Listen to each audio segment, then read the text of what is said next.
All right. Let's talk about a legend, man. Let's talk about a legend. Every single week we review classic albums, classic mixtapes, shit that we really want to shed a light on, stuff that I think is very foundational to our music history and stuff that we just want to go back and appreciate. This week we went back and listened to Because the Internet by Childish Gambino. Osei, I think you picked this one, right? I did, yeah. What made you want to go back and listen to this album?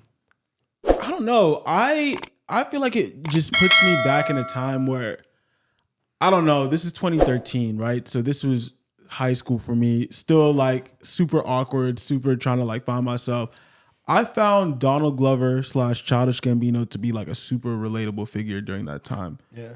You know, even with like the stuff from camp and like all that, it was just like, felt like a black like intellectual nerd was like trying to like figure out like his space in the rap game.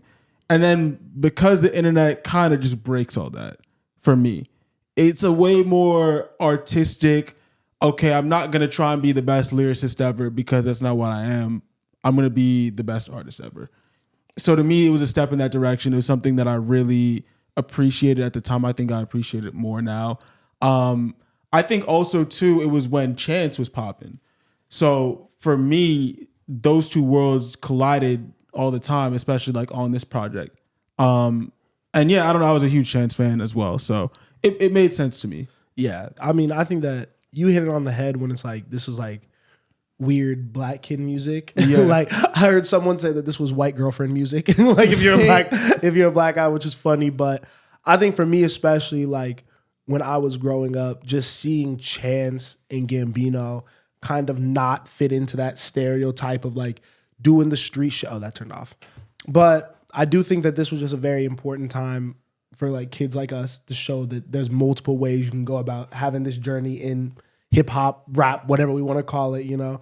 And Gambino also was at, I think, a very interesting turning point in his career because he had 30 Rock, obviously, Community. He had done the stand-up specials and all of that. And it's like, what are you gonna be? Yeah. And this feels like what really made him go full tilt for a little bit more into music. Yeah. And seem like I think he got more respect as an artist from doing this, but was still able to maintain the movie stuff because like he has the script that goes along with it for the screenplay and everything.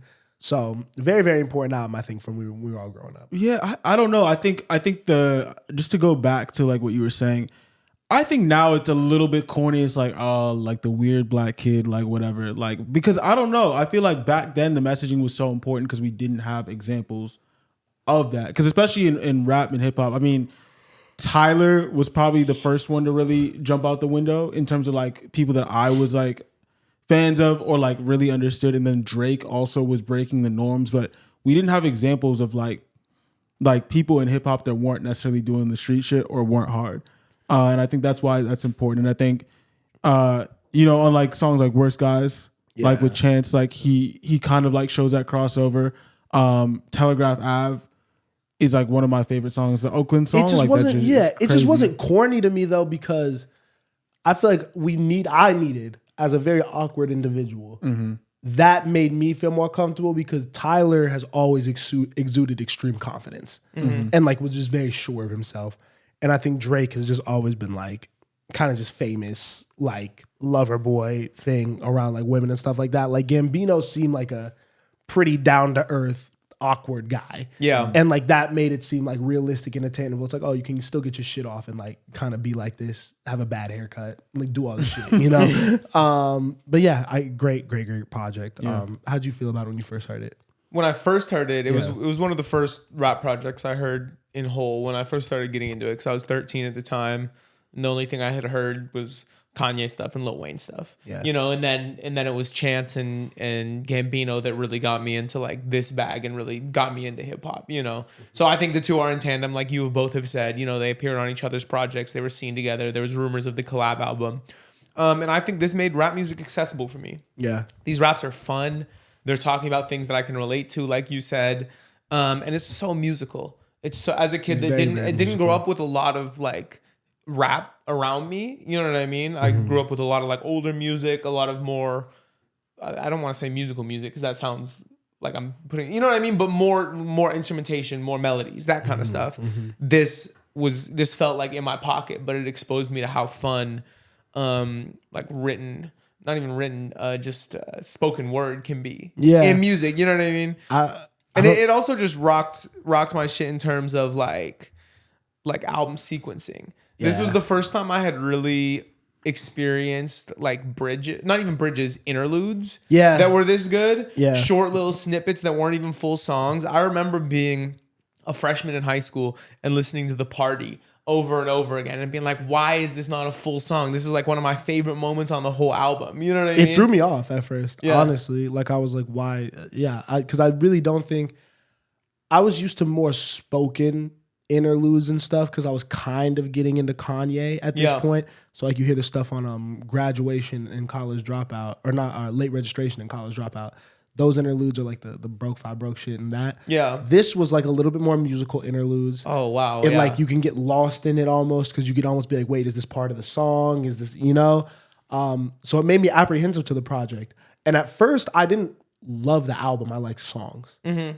I don't think I loved the album until maybe the middle of high school, near the end of high school. Yeah, that sounds right. Because that's when I really started to appreciate. The first song that I think really got me was Earn, probably. Oh, wow. Like, just in terms of like, oh no. Like, because that was a deep cut that I had kind of like skipped over. Another like interlude. Yeah, exactly. Minute long. Exactly. But like one of the best parts of the whole album. Exactly. I hear that and I'm like, what the fuck? Because I've always kind of understood like singing and R&B. And I don't think I ever really viewed him as a singer, and he's singing on that one a little bit, and I'm like, oh, there's more to this that maybe I'm not appreciating right now. Yeah. So that made me go back and really give the full project the listen it deserves, and that's when I became a really true fan of it. Spencer, your hair's standing up a little bit. Oh, thank you. Yeah, I've been like watching it. You know, I appreciate it. Better. Yeah, you look great. Thank you, though. I appreciate that. It was definitely an album that continued to give. Yeah. You know what I mean? Because like 3005 was the first thing that I heard, obviously. Slap. And then you're like, oh, there's a lot of slaps on here. Sweatpants. Crawl, sweatpants, World Star. There's like slaps on here. Mm-hmm. You know what I mean? But then, you listen to the whole thing a couple years later and it's, you know, Flight of the Navigator, like Zealots of Stockholm. You know what I mean? Like those kind of tracks. You're like, wow, this is a really complete body of work with a lot of different sounds on it. It's the second half of this for me that I really, really like. Yeah. As a fan now, I think before I probably gravitated towards the beginning. That's a little bit more high energy, a little bit more just fun. It's easier to digest, especially as someone coming from a more like rap perspective. Yeah. I think the first half made more sense to me. The second half is when things get a little weird and like the interludes get a little crazy and all that. Yeah. But easily the second half of this project is my favorite part of this. But like you said, the ones with the most replay value are definitely Telegraph Ave, Oakland. Those two different ones? 3005. Same song. Yeah, 3005. 3005 is also just that song will live forever. Yeah. That's gonna be a song that we're playing for like our kids, to me. I think for sure. That's one of the best songs that nigga... is that his best song? We'll get to that. Yeah, we gonna see, right? Yeah. We'll see who drafts it. Yeah. I mean, should we just get into that? Or do you guys want to talk? We gotta unpack a little more. Just a little bit more. Yeah. What's something that like what are some songs that have grown on you guys, both when you went back in this listen and just a couple like over the years that have grown on you? I think the biggest troll, the outro, is one that I wasn't even really on my radar until like the last couple of years, just because I think you already consume so much by the end of that album, you might not always be like fully appreciative of an outro like that, but that is such an incredible song and some of his most introspective rapping, you know what I mean, about life as a whole. It's the same with Zealots of Stockholm for me. Yeah. And then, Zealots of Stockholm probably, because I can really appreciate that really industrial break in the middle, you know, after like having a moment with like JPEG Mafia music and like Yeezus already coming out. You know what I mean? Yeah. You're like, oh, he was doing it too. Like same time Kanye was doing it, just hitting a little bit more, you know. That is one of my favorite songs. I was blanking.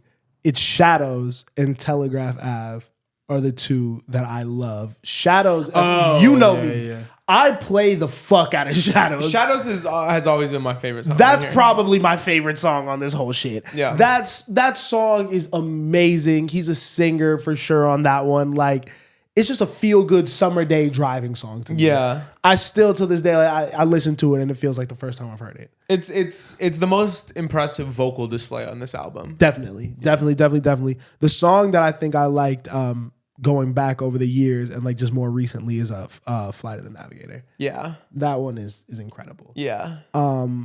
Have you guys listened to or like read the screenplay at all? No. I've never even attempted, and I feel like I should. Pink Toes with Janae is cool. I love her verse on there. She sounds great. I feel like I always come into these like super positive, and I will say that like some of the stuff at the beginning of the album doesn't hit as much as it used to. I don't really love like World Star that much. Yeah. And just like the rapping on like when he does that type of stuff. Yeah. So it's hard to like really gather what I fully think about this project as a whole, just because it was so revolutionary, like for me personally, and was just so impactful for our generation. But I don't think it's like a perfect album, if that makes sense. You know, which is fine. He's a far from perfect artist. Yes, 100%. To be honest, like he has some really crazy standout smash songs. Like not even like numbers wise, but like on some, like you talk about 3005. Like that's a song that's gonna live forever. Yeah. I mean, Sweatpants, bro, was crazy. Sweatpants. When we were in high school, that shit was going, or was it in middle school? It was like, end of middle school, like right? 7th, 8th grade. Yeah, that shit was going up. But if you look at other projects too, and I know we're getting into that, but he really has moments of greatness. But I almost am like, what Childish Gambino song album is a perfect album? Maybe Ada Vista, but the remake of it hurts me. So I don't know.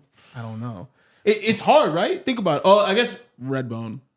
It's tough to pick his best album. I don't know what his best album is, because I think that it really is up to what do you like. Yeah. You know, like if you want a little bit more rap from him, it's probably because the internet. If you like, My Love, my bad. If you like the polished singing, right? Probably Awaken My Love. I think the singing is more impressive on Ada Vista. But you're also on Ada Vista's dick. That's just, I continue to go back and listen to the discography, and it just cements that I really do think that's his best work. Probably is. I don't know. Okay. I mean, I guess now we've probably fleshed it out. Should we get into it?